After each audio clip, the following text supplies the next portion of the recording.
arcanos ternos atravessam as estrelas.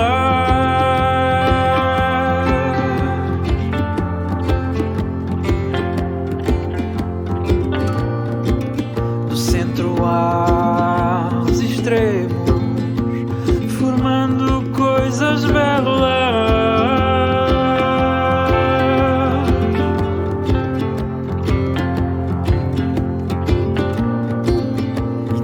Que é eterno foi feito a teu jeito.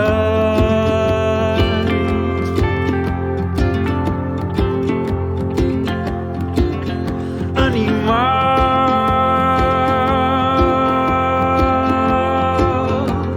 celestial,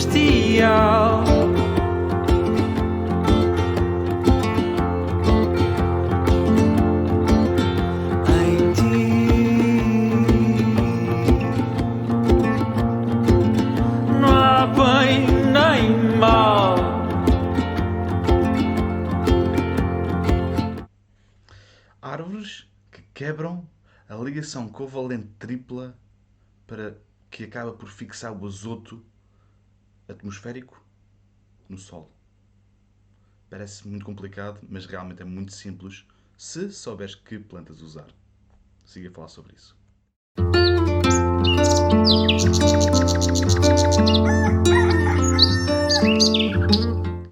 Bom dia a todos. Espero que estejam bem, espero que estejam num sítio bom neste momento, que estejam a começar bem o vosso dia. Daqui fala o Pipo do Projeto Liberta-te e este é o podcast Desperta-te. Hoje vamos falar um bocadinho acerca disso mesmo, das ligações covalente triplas. Não necessariamente disso, mas de como é que nós podemos, ou como é que isso pode nos prejudicar na nossa paisagem, no nosso terreno, se nós não usamos as coisas, as plantas, os seres, os acontecimentos à nossa volta de uma maneira útil para quebrar isso. Basicamente, por miúdos, o que é que isso é? Basicamente é a ligação de duas moléculas de azoto, okay? Que são três ligações, uma ligação covalente tripla, que apenas é quebrada usando a simbiose entre plantas, em geral, plantas fixadoras de azoto, né? Normalmente são fabáceas, ou seja, são plantas leguminosas, para quebrar, e utilizamos essa simbiose entre essas plantas e as bactérias, para que essa ligação covalente tripla seja quebrada e que o azoto realmente seja colocado em formato absorvível pelas plantas. Com isto dito, é a única maneira? Não. Isso acontece também, isso também é quebrado por trovoada, por exemplo. Okay? Existem outros processos naturais que quebram isso, mas é muito complicado de ser quebrado, ok? É preciso uma maneira muito específica, é preciso um método muito específico para o quebrar, ok? Bom dia, Olívia, bom dia, Ruth, bom dia, Susana, olá a todos, bom dia a todos. Espero que tenham perguntas. Se não tiverem perguntas também não há problema. Também não foi, se quiserem fazer perguntas, mesmo e para perguntas e respostas, tem a comunidade Liberta-te, que nós todas as sextas-feiras, incluindo hoje, vamos ter um live de perguntas e respostas. Deixei aqui o link acima, pelo menos penso que sim. Deixei o link aqui na descrição, alguns, para vocês poderem ir visitar lá aquilo. Portanto, imaginem vocês que no mundo das plantas e dos azotos e dos nutrientes e da microbiologia, para já é bom sabermos, temos uma base de que o solo é diferente de terra e solo, que é solo bom, okay? Solo nutritivo, não é só terra, não é só mineral. Também tem vida, tem microbiologia, também tem matéria orgânica, por aí, ok? A partir do momento em que nós sabemos isso, sabemos que nós vamos ter que trabalhar com plantas ao mesmo tempo. Se tivermos solo, temos de trabalhar com plantas. Uma coisa não vem sem a outra. Se bem que nós podemos cuidar do solo, mas temos que lá ter sempre as plantas. Porquê? Porque as plantas também vão fazer a simbiose com as bactérias, com a vida que está no solo, para fazer este tipo de processos. Okay? Porquê? Porque as plantas, como vocês todos sabem, presumo que saibam, as plantas alimentam-se do sol e transformam a energia solar em açúcares, que depois levam esses açúcares para as raízes das plantas, fazem então, atraem as bactérias e os fungos que se alimentam desses açúcares e fazem a tal simbiose. Nomeadamente com as bactérias do tipo Rhizobium, nós temos uma fixação de azoto, resultando dessa simbiose. Ok? Existem árvores, existem plantas que são leguminosas, mas não fixam azoto. Isso é muito importante.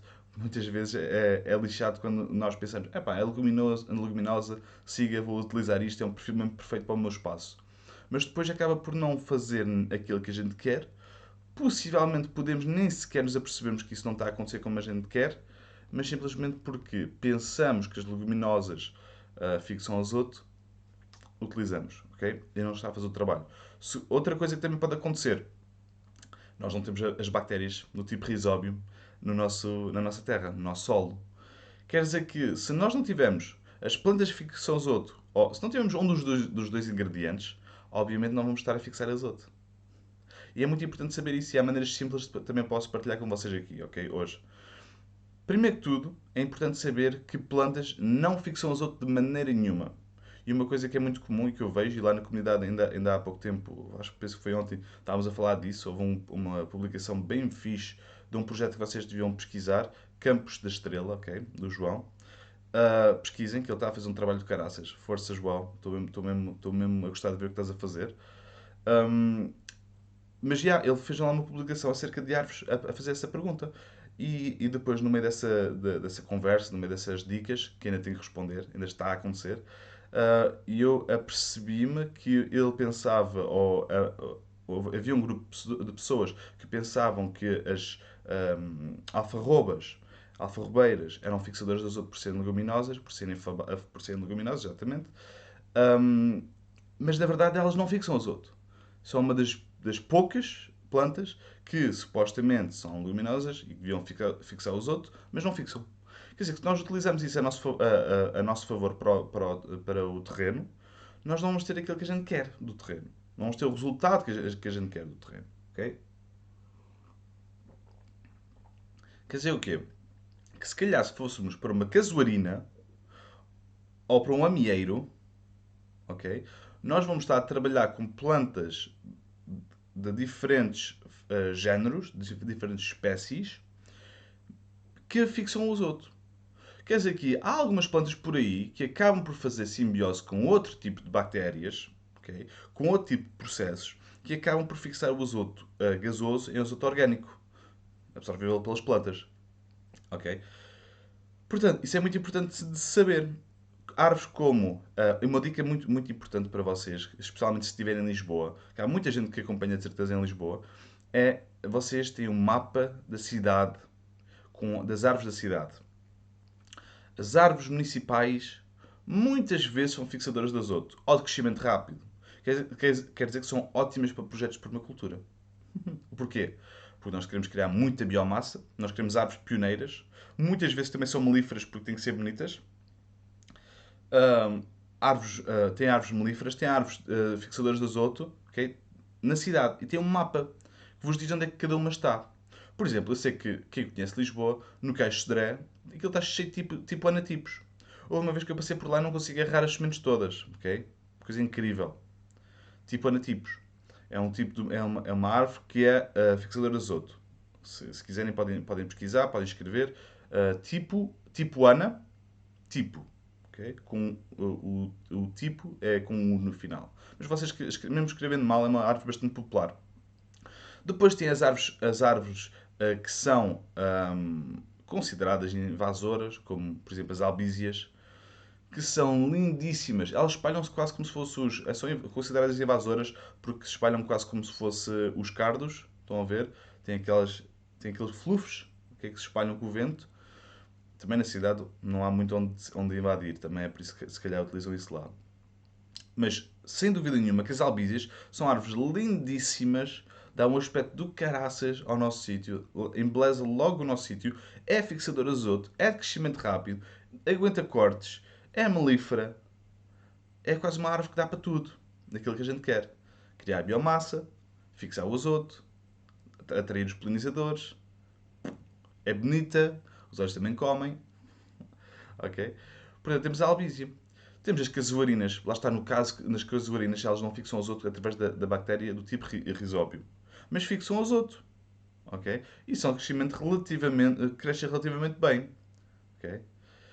Tem os amieiros, também fixam azoto, que não é com a bactéria do tipo Rhizóbio. Existem muitas árvores, como podem ver, que fixam azoto. A caragana. A caragana é das minhas preferidas, ok? Apesar de ser de crescimento lento e de não ser um porte muito grande, não ser muito boa para cortar, ok? É boa para cortar e eventualmente aguenta, mas não tem muito para cortar. Isso que eu quero dizer. Quer dizer que eu posso plantar a caragana como se fosse um arbusto no meio do nosso projeto, juntamente com amoreiras, que eu já fiz projetos assim, amoreiras, avelaneiras e caraganas, tendo a caragana no meio destas duas, das amoreiras e das avelaneiras. Porquê? Porque o que é caragana? É a árvore da ervilha. Siberian Peach Tree, é, também em inglês se quiserem pesquisar. É uma árvore que cresce, fixadora de azoto, chama-se Caragana arborescens. É fixadora de azoto e dá-nos vagens de ervilhas. É a árvore da ervilha. E é uma árvore que, se nós colocamos no nosso sítio, muitas vezes existe a pergunta de quando eu vou fazer consultorias e quando eu vou fazer projetos grandes, ou sejam projetos quais forem, existe muita pergunta de epá, eu gostava muito de ter um bosque de alimentos, mas quero ter um bosque que eu possa comer. Essa é a ideia de bosque de alimentos. É altamente mecânico. Não é nada. Não vou dizer artificial, porque artificial incluía ter coisas alteradas. Mas é altamente desenhado pelo humano. Porque nós agarramos numa ideia, numa observação de uma floresta nativa, de uma floresta que funciona muito bem, em que se calhar temos uma porcentagem muito mais pequena de coisas que nós conseguimos comer e metabolizar, e transformamos isso, olhamos para esse processo e reproduzimos para termos pelo menos 80 a 90% das plantas comestíveis. Ou com rendimento. Rendimento quer dizer o quê? 100% das árvores têm que ter rendimento. Ponto. Rendimento é o quê? Pode ser lenha para nos aquecermos, pode ser biomassa para deixarmos lá estar, pode ser para fixar azoto. Temos que tirar alguma coisa de lá. Para os humanos, porque permacultura é design sustentável para humanos em harmonia com a natureza. Nunca me canso de dizer isto. Bom dia, Francisco. Bom dia, Paulo. Bom dia do cartaz. Viva. Bom dia do Chão das Pias. Mas é isso, malta. Se vocês estiverem a planear o vosso sítio, primeiro que tudo, se quiserem fixar o azoto, se houver essa necessidade de fixar o azoto, que é sempre uma coisa positiva de fazer, vejam se têm as bactérias do tipo Rhizóbio a fazer simbiose com leguminosas que já existam no vosso terreno. Se quiser dizer sacrificarem uma fava, uma faveira, sacrifiquem. Se não tiverem trevo, se tiverem trevo, não sacrifiquem a faveira. Basta puxar a planta com as raízes, não partir as raízes, nós queremos observar as raízes, e nas raízes, okay, nomeadamente neste caso de leguminosas, okay, trevos, favas, ervilhas, ervilhacas, termocilha, termoço, fava ratinha, luzerna, tudo isso, ok? Essas plantas, nomeadamente, se calhar eu aconselharia o trevo, arrancam o trevo com as raízes e as raízes, se tiverem nódulos, ok? Brancos por fora, tem que experimentem explodir, abrir o nódulo. Se tiver cor-de-rosa ou amarelo ou uma cor viva por dentro, estão a fixar azoto. Mas não estão a fixar muito azoto. Se tiverem a fixar muito azoto, o nódulo por fora também está vermelho, também está laranja, também está uma cor viva. Ok? Quer dizer que se tiverem essa cor, estão lá as bactérias. Só precisam de, se calhar, reproduzir um bocadinho mais. E há formas de reproduzir. Se vocês tiverem interesse, também na Escola Liberta nós temos um curso que acabamos agora há pouco tempo, que já está quase disponível, só sobre solos. Portanto, se quiserem, também podem pesquisar na Escola Liberta, que eu deixei aqui links. Acho que deixei o link para o próximo curso de produção de caseira de cogumelos. Mas temos lá vários cursos que vos possam interessar, ok? A falar sobre exatamente sobre isso. Como é que se pode fazer solo rápido, solo bom, solo saudável, com pouca quantidade, para espaços pequenos, adaptado a qualquer situação. Ok? Porque nós no Liberta nós focamos bastante e mesmo a Ruth no início, esta era mais a Ruth que queria uma ideia mais da Ruth que depois eu também agarrei e fez sentido para mim, que era não trabalhar apenas com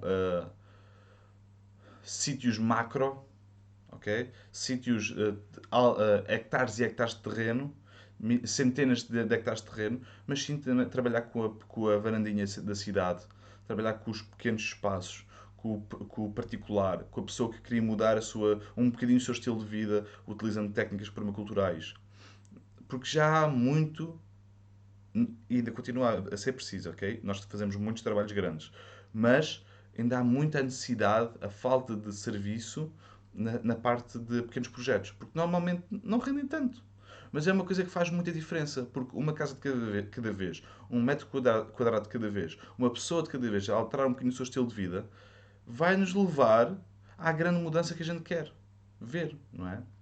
Portanto, yeah, começa por escolher bem o teu, o teu, a tua maneira de regenerar o solo, que é porque se escolheres bem a tua maneira de regenerar o solo, tu podes estar numa pequena varanda, num pequeno sítio, em metros quadrados, e tu consegues regenerar bem. Por exemplo, utilizando os chás e os extratos de composto. São coisas que são preparados que não precisam de muita coisa.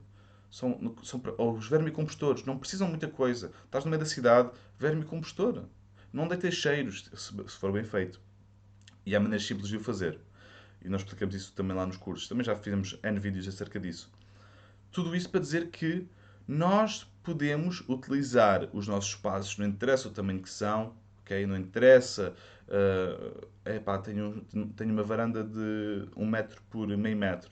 Pá, arranja solução. Tenho uma varanda às escuras. Arranja solução, ok? Cogumelos são ótimos para zonas sombrias. Arranja solução. E cogumelos, a quantidade de cogumelos que tu consegues produzir numa varanda é absurda. Eu sei porque já fui produtor de cogumelos sem querer. Eu tenho este dom de começar pequenos negócios quase sem querer. Comecei a fazer para mim, depois de repente toda a gente queria e eu de repente vi-me com 60 quilos de cogumelos por mês já vendidos antes de os escolher. Mas pronto, como não era a ramificação que eu queria ir especificamente, porque aquilo estava-me a levar. Eu estava naquela fase de ou dou o salto e fico nisto, ou então não posso dar o salto. E vou continuar a produzir para mim e está a andar. E foi isso que eu fiz, porque a minha intenção não era só fazer cogumelos para o resto da minha vida. Utilizar cogumelos sem dúvida para regeneração, mas também trabalhar e ajudar outras pessoas a fazer isso. Ok?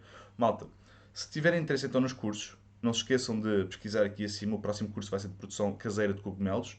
Se quiserem uma destas canecas bonitas, também podem contactar-me, que nós recebemos agora as canecas. Portanto, estão prontinhas para sair. Hoje vou enviar à malta toda que já as comprou.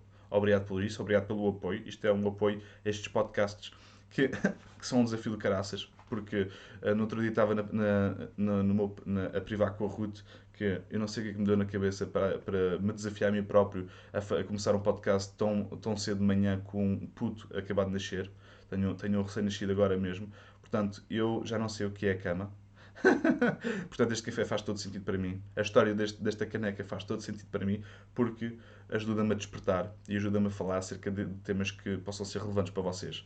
Portanto, malta, não te esqueças que a liberdade é apenas a oportunidade de seres e fazeres algo melhor. Liberta-te.